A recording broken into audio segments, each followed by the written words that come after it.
মাদাগাস্কারে সেনাবাহিনীর একটি অংশ কর্তৃপক্ষের আদেশ উপেক্ষা করে রাজধানী আন্তানানারিভোতে জমায়েত হওয়া হাজার হাজার সরকার বিরোধী বিক্ষোভকারীদের সঙ্গে যোগ দিয়েছে। মাদাগাস্কারের প্রেসিডেন্ট আন্দ্রি শাসনের বিরুদ্ধে বিক্ষোভ ক্রমাগত জোরালো হয়ে ওঠার মধ্যে গতকাল শনিবার এমন ঘটনা ঘটল।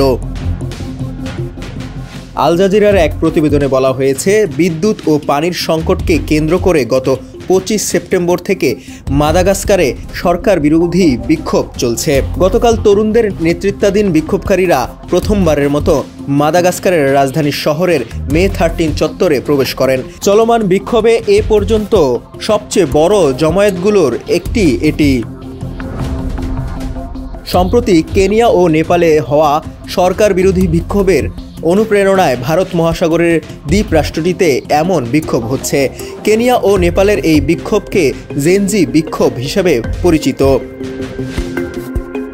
গতকাল মাদাগাস্কারের পুলিশ বিক্ষোভকারীদের সরিয়ে দিতে সাউন্ড গ্রেনেড ও কাঁদানো গ্যাস ছোড়ার পর কিছু সংখ্যক সেনা সদস্য ঘটনাস্থলে পৌঁছান।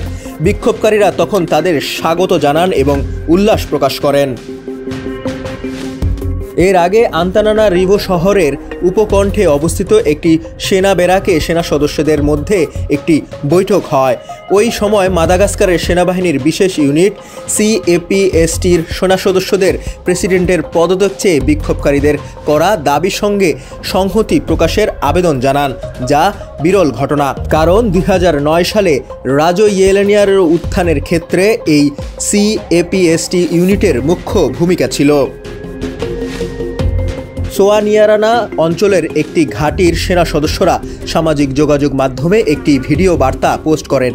সেখানে তারা বলেন, সেনা, আধা সামরিক বাহিনী ও পুলিশ, চলুন এক হয়ে কাজ করি। বেতনের বিনিময়ে আমাদের বন্ধু ভাইবোনদের গুলি করার আদেশ আমরা মেনে নেব না। ডেস্ক রিপোর্ট, সমকাল।